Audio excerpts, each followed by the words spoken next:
שיר המעלות ממעמקים קראתיך אדוני, אדוני שמעה בקולי תהיינה אוזניך.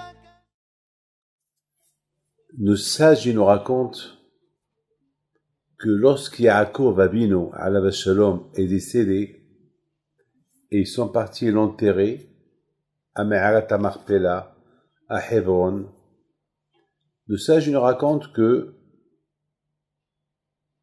soudainement, lorsqu'ils sont arrivés après un long voyage de l'Égypte jusqu'à Hebron, voilà Esav qui arrive.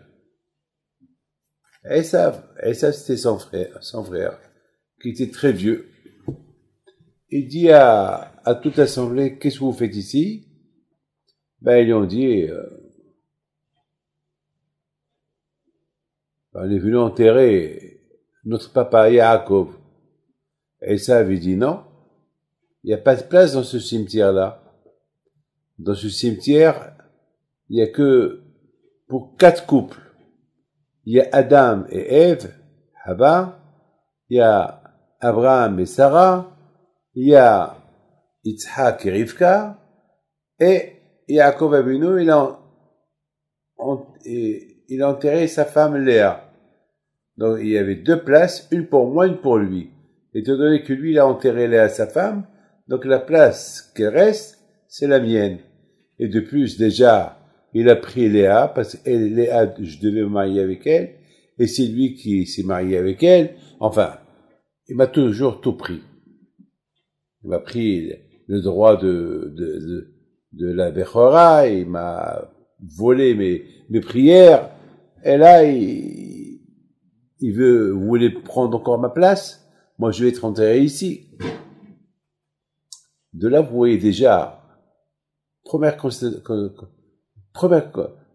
chose que j'ai réfléchi, j'ai constaté que Esav, vraiment, il est rachat. Pourquoi? Parce que d'un côté, il croit en Dieu, il veut être enterré à côté de son père, Yitzhak, à côté de sa mère, Rivka, mais il est rachat. Toi-même, Esav, tu ne crois pas Tehiyat Amitim.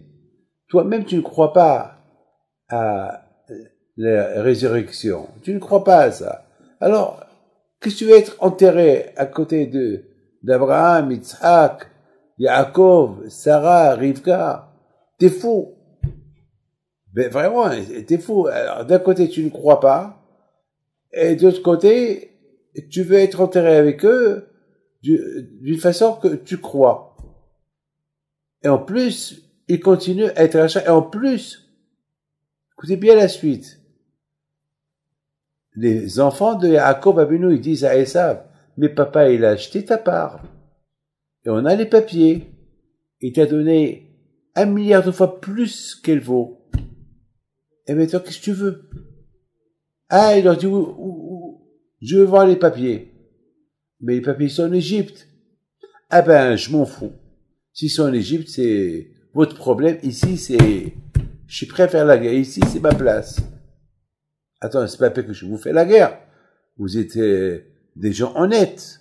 Alors, c'est ma place. Bon. Naphtali, il est parti au courant en Égypte. La Gemara dit que Naphtali, il pouvait faire un aller-retour en quelques minutes. Il connaissait le nom de Dieu, il connaissait le Shem Meforash, il était comme les tzadikim. Les tzadikim, mais comme il y a un Navi peut être là, il peut être dans les 4 coins du monde en quelques secondes. Ils savent, les tzadikim, ils savent. On dit que Rabbi Haim Pindo, chaque vendredi soir, il allait de Essaouira à Meknes pour chanter toute la nuit avec Rabbi David Hassin. Et beaucoup de fois, il a amené avec lui Rabbi David Hassin jusqu'à Essaouira. Comment il faisait l'aller-retour, je sais pas. Déjà, il va, il retourne, après il ramène Rabbi David Hassin à Meknes et il retourne. Comment? Ça fait presque 3000 kilomètres. Comment il faisait? Bon, c'est des choses qu'on ne peut pas comprendre.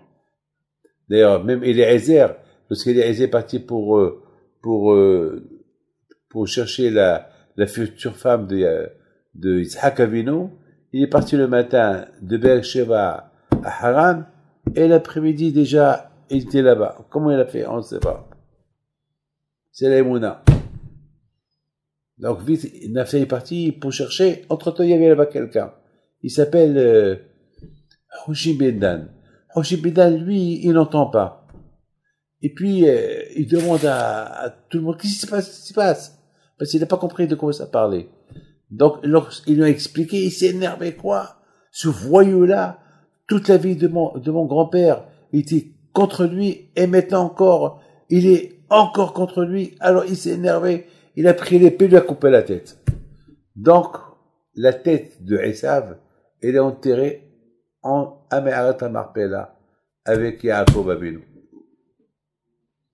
Donc, voilà la bataille. Maintenant, on m'a posé une question. La question qu'on m'a posée, comment est-ce possible que Esav, le jour de l'enterrement de Yaakov, il est venu contester la place que lui, il a déjà vendue à Yaakov Avinu? J'ai oublié de vous dire que, entre-temps, les enfants de Esav, ils ont commencé à crier, Naftali, il arrive, voilà le papier, comme quoi ton papa, votre père Esav, il a vendu sa place voilà sa signature, voilà les papiers qu'il a vendu sa place à Yaakov. Donc, entre-temps, ils ont vu la tête de leur père coupée, et ils ont même pas ramassé la tête de leur père, ils ont pris le corps et ils sont partis. Et la Gemara dit que lorsque la tête de Esav, elle est tombée entre les pieds de Yaakov, il a fait un sourire, il a ouvert ses yeux. C'est-à-dire que les tzadikim, ils sont pas morts. Les tzadikim, on croit une fois qu'on les a enterrés, on croit qu'ils sont morts. Ils sont pas morts. Alors, peut-être maintenant, la question se pose, comment est-ce possible que c'est maintenant qu'ils sont venus pour contester? Alors, bataille, il faut savoir une chose, la réponse en 2 mots. Vous savez que un qui a perdu son père ou sa mère, il n'a pas le droit d'étudier la Torah. Parce que la Torah est dans la joie. Alors, c'est la raison pourquoi ceux qui sont en deuil, il y a toujours des gens qui viennent chez eux et vont donner des cours de Torah pendant les 7 jours. Pourquoi? Parce que ceux qui sont en deuil n'ont pas le droit d'étudier la Torah, parce que la Torah est dans la joie, et lorsqu'on perd quelqu'un d'affaire, on n'a pas le droit d'être content. Et la Torah est dans la joie. Alors, à Boutaï, Esav était super intelligent. Esav, il sait qu'il n'y a que le zéro de la Torah qui peut protéger Am Israël. Et lorsqu'il n'y a pas de Torah, ils ne sont pas protégés. Lorsqu'il y a la voix de Yaakov, lorsqu'on étudie la Torah, on est protégé. Alors, qu'est-ce qu'il a fait Esav? Il a choisi le jour qu'ils sont en deuil, qu'ils ne peuvent pas étudier la Torah, et qu'ils sont venus d'un long chemin, et pendant le chemin, ils ne peuvent pas étudier la Torah. C'est là qu'il est venu pour contester, parce qu'il sait que s'il n'y a pas de Torah, il n'y a pas de zérout. Ils n'ont pas de zérout. Alors, bataille, ce que je voudrais vous dire, c'est quelque chose de magnifique que je vais vous dire maintenant. Il faut savoir une chose. Combien la Torah, elle protège. Vous savez, des milliers de personnes sont venues nous présenter des condoléances. Il y avait la Torah du matin au soir. Et j'étais pas consolé. Chaque fois, je pense à ma mère, je pleure. Comme un bébé. Presque, ce qui m'a consolé, je vous donne la parole d'honneur, c'est lorsque je suis sorti du deuil 17 jours et j'ai commencé à étudier la Torah. Là, la Torah, elle console. Mais par rapport à l'honneur des parents qu'on a perdu, on n'a pas le droit d'étudier la Torah pendant les 7 jours. C'est souffrant, eh ben, c'est comme ça. C'est pourquoi on sent la perte des parents. Lorsqu'on perd un papa ou une maman, la perte, elle est éternelle. Jusqu'à quand Mashiach il vient. On sait qu'ils sont vivants là-haut, mais ils sont plus avec nous en bas. Alors on se console avec la Torah. Mais pendant les 7 jours, on ne peut pas étudier la Torah. Alors, c'est une souffrance. Et Hachem veut qu'on souffre. Pour ces jours-là, pour qu'on n'oublie pas les bonnes choses que nos parents ont fait avec nous. Mes amis, je voudrais partager avec vous quelque chose de magnifique. Lorsque j'ai perdu ma mère, j'ai senti que le monde s'est effondré.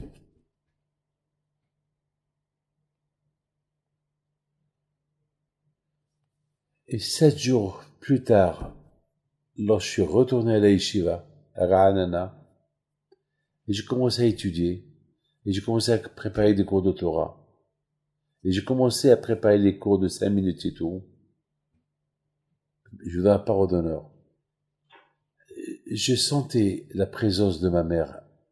Je sentais que le monde, il se reconstruit. Avec la Torah, on construit des mondes. Sans Torah, on n'est rien. D'ailleurs, qu'est-ce qu'on prend avec nous? Rien du tout. Voilà, ma mère, elle avait des bijoux.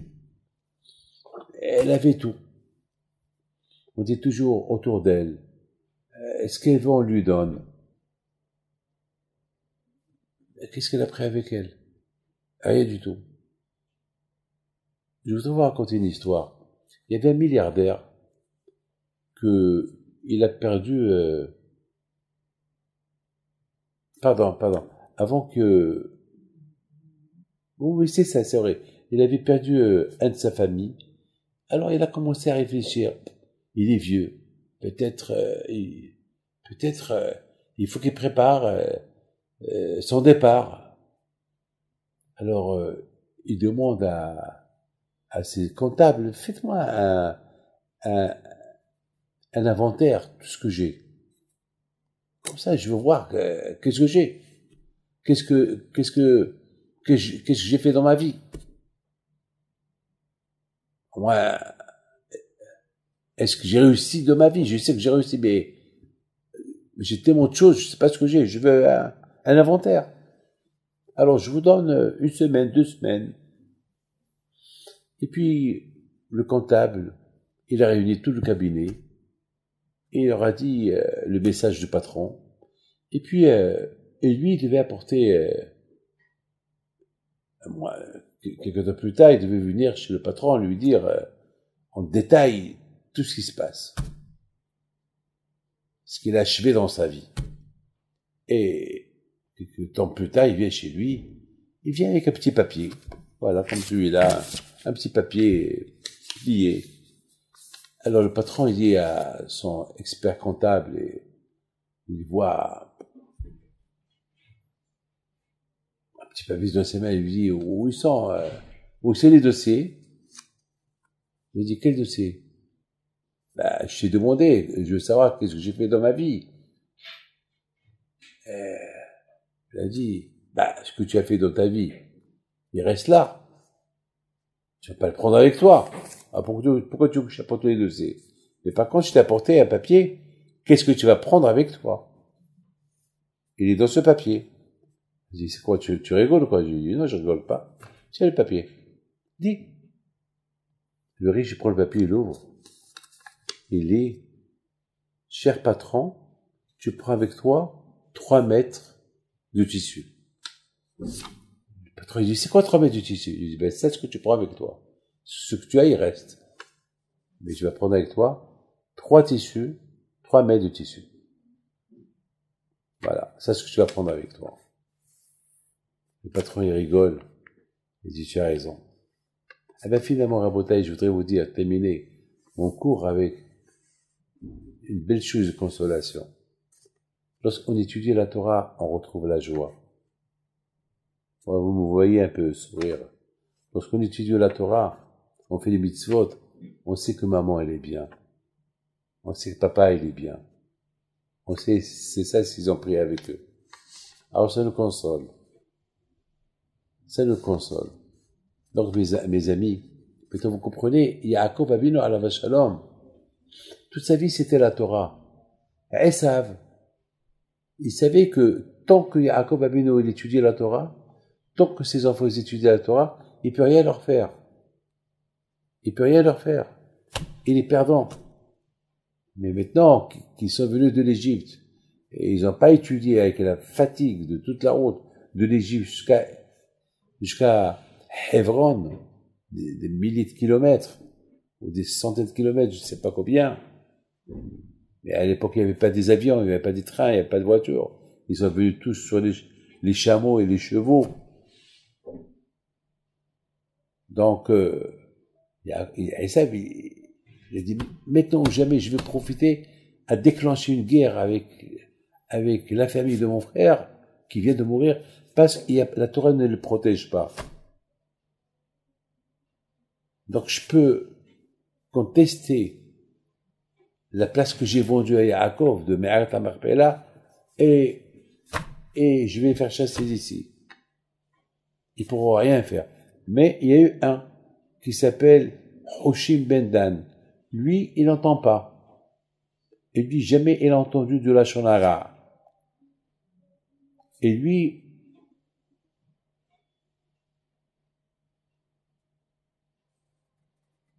il était là pour venger son grand-père, Yaakov Abino. Peut-être Hachem a fait exprès que Hoshim Ben Dan, il n'entend pas. Pour ne pas qu'il entende ce qui se passe.